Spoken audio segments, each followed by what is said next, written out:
everyone, and welcome. Today, we're going to dive into the world of property management. And let me tell you, it's a role that is so much more than just collecting rent checks and fixing a leaky faucet. We're going to break down what a modern property manager really does and why they are absolutely essential for any serious real estate investor. So let me just ask you something right off the bat.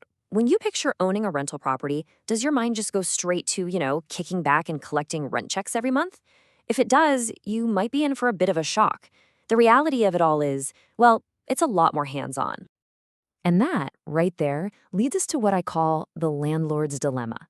See, for a lot of property owners, especially if you're just starting out, managing the property yourself seems like a no-brainer.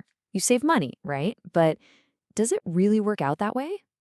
Because this is the stuff that goes on behind the scenes. We're talking about those frantic 2 a.m. calls about a burst pipe, trying to make sense of dense legal contracts, the endless grind of marketing an empty unit, and sifting through dozens of applications. It's not just a passive side hustle. It can very quickly become a full-time, all-consuming job. And this is exactly where the professional property manager steps in to, well, save the day. They are the answer to the landlord's dilemma. They act as that crucial specialist who can handle all the complex, stressful stuff we just talked about.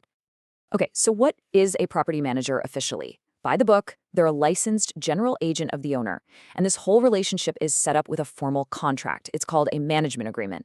And look, this isn't some casual handshake deal. It's a serious professional contract that lays out their very broad responsibilities. If you boil it all down, their entire job comes down to this one vital two-part mission: make as much money as possible from the property, but at the same time, protect the value of the building itself. You really can't have one without the other. It doesn't work for the long haul. Now, to actually pull that off, a property manager has to be a master of a whole bunch of different skills. They have to wear a lot of different hats, and I mean often all in the same day. So let's break down what some of those hats actually look like. Seriously, this versatility is what separates the good property managers from the truly great ones. They need a huge range of skills, and on top of it all, they owe what are called fiduciary duties to the owner. Now, that's just a fancy legal term that means they are legally required to always act in the owner's best financial interest. It's a massive responsibility. First up, they've got to wear the financial analyst hat. Think of the property manager as the CFO for your investment. They're the ones building the budgets, creating monthly operating statements, and tracking every single dollar with cash flow reports, all to make sure you, the owner, have a crystal clear picture of your property's financial health. Of course, a healthy budget doesn't mean much if the building's empty, right? That's where they have to become a marketing guru. An empty unit isn't making you money, it's costing you money. So the manager is constantly analyzing the local market to set the perfect rent, advertising the property everywhere, and then screening all those applicants to find great, reliable tenants. Then they have to put on their maintenance engineer hat. A great property manager really understands how a building works. The HVAC, the plumbing, all the core systems. They prioritize what needs fixing now, they bring in skilled contractors for the big jobs, and this is the most important part, they focus on preventive maintenance to stop small problems from becoming huge, expensive disasters. And finally, one of their most critical roles, the mediator in Legal Eagle. They are that essential buffer between you and the tenants. They're the ones enforcing the lease, dealing with complaints, and making sure everything is done by the book, navigating this whole tangled web of laws like the Fair Housing Act. Okay, so after seeing all of those different roles they have to play, you're probably asking yourself, all right, when does it actually make sense to stop trying to do all this myself and just hire a pro? Well, if you're an owner, you got to ask yourself a few honest questions. Like, is your property so far away that you can't really keep an eye on it?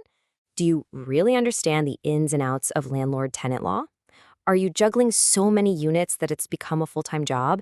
And be real, do you have the time and the patience to deal with every tenant call and issue? A lot of times, the answers to those questions point right to hiring a professional. At the end of the day, it all comes down to the numbers. Look at a simple operating statement like this one. The name of the game is to make that last bar, the net operating income, as big as humanly possible. A good manager does that by pushing the gross income up with smart marketing, while at the same time keeping a tight lid on all the expenses. It's all about optimizing that financial equation. But remember that second part of their mission? It's not just about the monthly profit.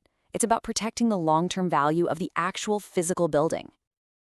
Every property basically faces a fork in the road. On one path, you have preventative maintenance. The equipment works, tenants are happy and they stick around, and the property's value goes up. But the other path, that's deferred maintenance. And that leads to a downward spiral of decay, constant tenant turnover, and a property value that just tanks. And let's be perfectly clear, deferred maintenance is way more than just some peeling paint. It is a fundamental failure that always leads to less revenue and lower property values. A huge part of a manager's job is to make sure your investment never, ever goes down that road. Which brings us to the final and most important question. After seeing everything they do, from the finances to the marketing to literally preserving the building, when you see that management fee on a spreadsheet, is it just a cost, or is it something more? Here's the key takeaway from all of this. When you think about how they boost your income, reduce vacancies, and prevent those huge, costly repairs, a great property manager more than pays for themselves. They aren't a cost. They are an investment in the health, profitability, and future of your asset. Thanks so much for watching.